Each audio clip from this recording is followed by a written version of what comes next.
It's 1949. A new alliance forms across the Atlantic, gentle radios hum with fresh songs. And the world takes careful steps into a calmer future.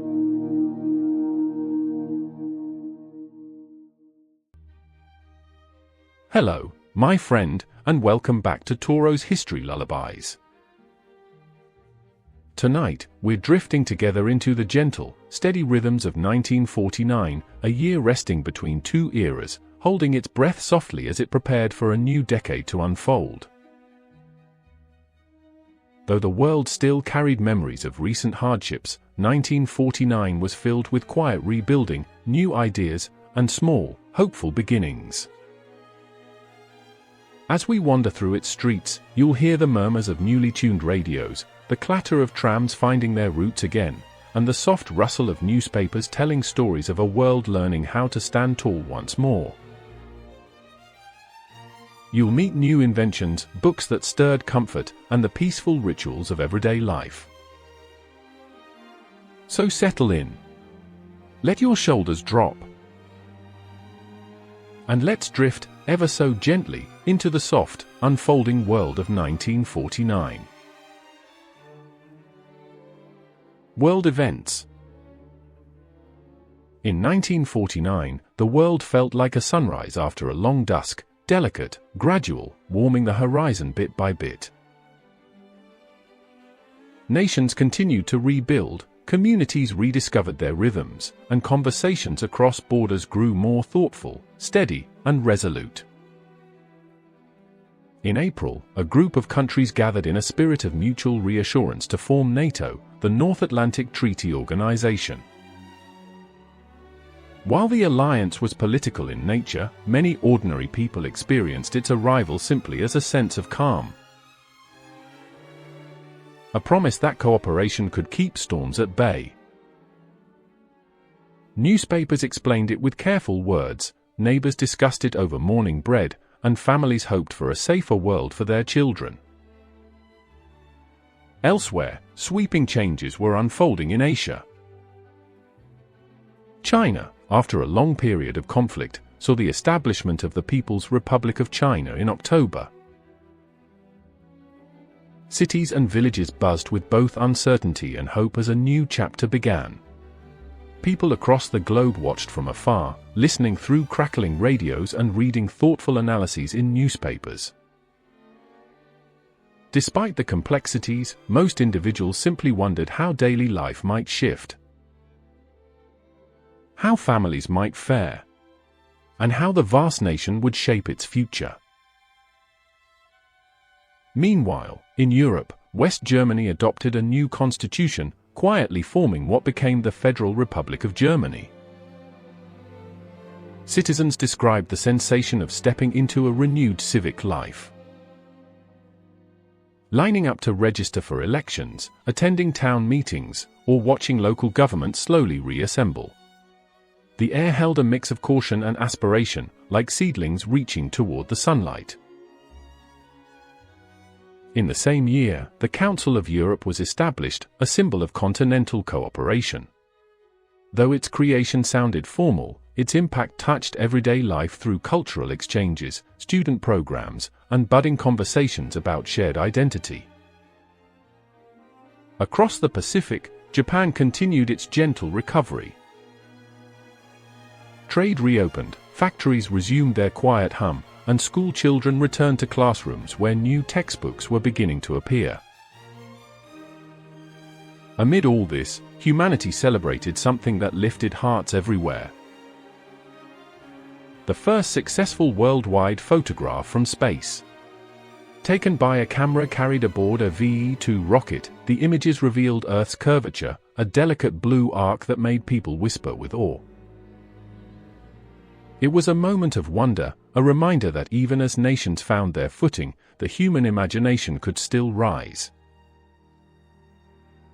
1949, in its own unhurried way, stitched together a world learning to trust, connect, and dream again. One story that shaped 1949. Among the many currents flowing through 1949, one story glowed especially warmly. The expansion of the Geneva Conventions, a quiet but profound milestone in compassion. This wasn't a loud moment. There were no grand parades, no triumphant announcements. Instead, it unfolded like a candle being lit in a room that had known too much darkness. Throughout the year, delegates gathered in Switzerland to update and expand the humanitarian rules that protected civilians and wounded individuals during conflict. Their discussions were steady, careful, and deeply human. Imagine walking past the buildings where these meetings took place.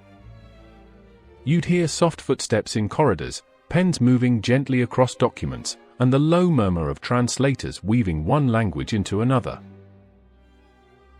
Delegates paused for tea, stepped outside to breathe the crisp mountain air, and returned determined to find agreement. The new convention strengthened protections for prisoners of war and affirmed that civilians deserved safety and dignity. It was not just a legal achievement, but a moral gesture. A quiet promise from the world to its people that kindness could be written into international life. For ordinary families, the event entered their consciousness gently, over breakfast tables and evening conversations. Parents expressed relief. Teachers discussed it with older students. And communities recognized it as a sign that the world's heart was healing, piece by piece. In a year filled with political shifts, the expansion of the Geneva Conventions whispered softly, "We can do better. And we will." Daily life around the world. Daily life in 1949 moved at a comforting, measured pace. Streets warmed under gentle morning light as people stepped out carrying baskets, briefcases, or folded newspapers tucked under their arms. Children walked to school in tidy uniforms, satchels swinging at their sides, greeting one another with laughter and shy glances. Homes were modest but cozy. Kitchens held enamel pots, sturdy wooden tables, and radios perched on shelves like beloved companions. The radio was the heart of many households, humming softly with news, music, and gentle storytelling. In the evenings, families gathered around them. Knitting needles clicking, newspapers rustling, and tea cooling in delicate cups. Meals reflected local traditions. In Britain, rationing still shaped recipes. In the United States, warm casseroles appeared on dinner tables. In Japan, noodle stalls regained their cheerful bustle. Transportation varied widely. Trams rattled softly through European cities. Bicycles filled lanes in Beijing and Amsterdam. And early automobiles hummed along country roads, boxy and dependable.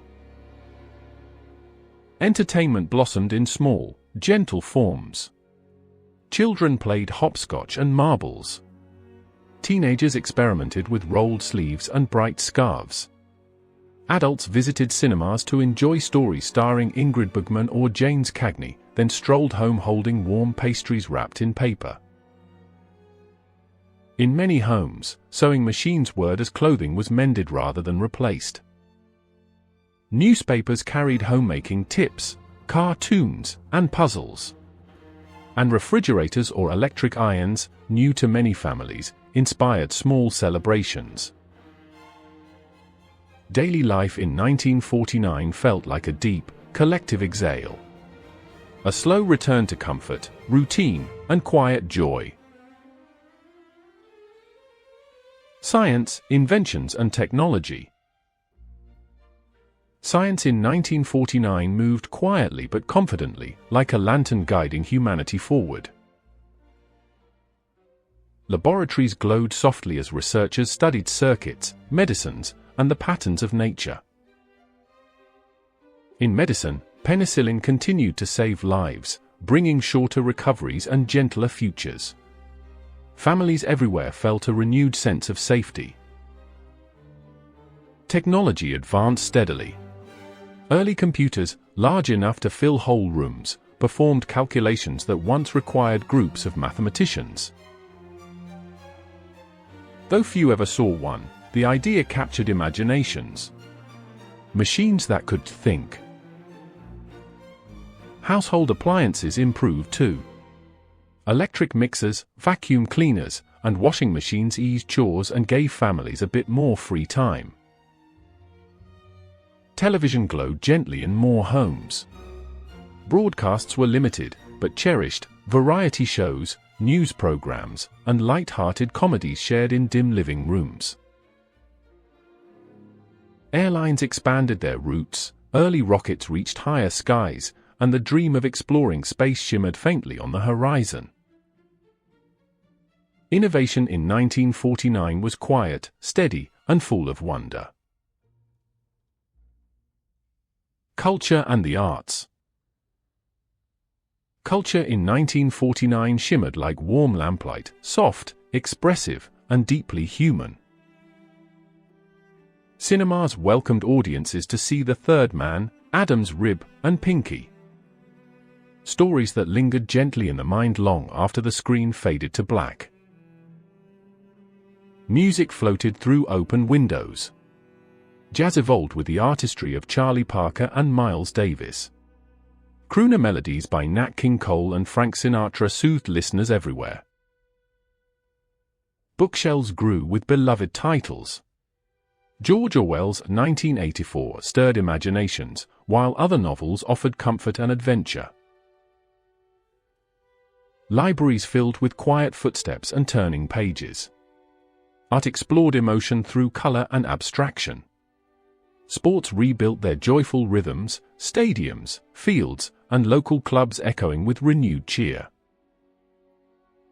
Culture in 1949 was a gentle celebration of creativity, a soft glow in a world rediscovering beauty. Media and headlines. News arrived through comforting rituals. People unfolded newspapers at breakfast, smoothing creases with their palms. Radios clicked on with warm hums and steady voices. Headlines spoke softly of change. NATO formed in historic pact. New German Republic established. Scientists capture image of Earth from space. Lighter stories brightened the mood. Award-winning pumpkin delights fairgoers. Children perform spring play. A new cake recipe gains popularity. Prices stayed simple. A loaf of bread in the US cost about 14 cents. Movie tickets were just a few coins. News wasn't just information, it was connection. A gentle touchpoint shared across kitchen tables and cozy living rooms. People born and people died. 1949 welcomed many who would leave lasting marks. Meryl Streep, Billy Joel, Jeff Bridges, Bruce Springsteen, and Alan Silvestri all came into the world. The year also offered tender farewells. Richard Strauss, the composer. Lead Belly, the folk and blues musician. And Sarojini Naidu, poet and advocate. Their contributions continued to echo gently into the future. As 1949 drew to a close, the world felt like a home settling into nighttime.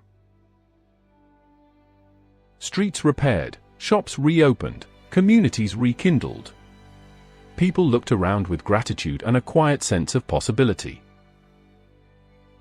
Families gathered for winter meals, children pressed their noses to frosted windows.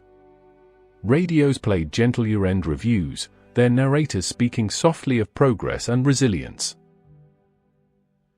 As the final night arrived, clocks ticking ever closer to midnight, the world breathed out a long, patient sigh. The year had been steady, hopeful, and healing. And with the first soft breaths of 1950 approaching, the world was ready to begin again.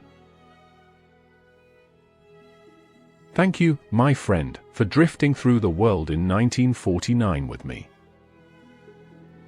I hope its quiet memories and gentle rhythms brought you comfort. If this journey helped you rest, breathe, or simply soften into the night, I'd be grateful if you liked the video, subscribed, and joined me for more calming travels through time. Until we meet again, may your night be restful, your dreams gentle, and your heart steady. Sleep well, and I'll see you in the next lullaby of time.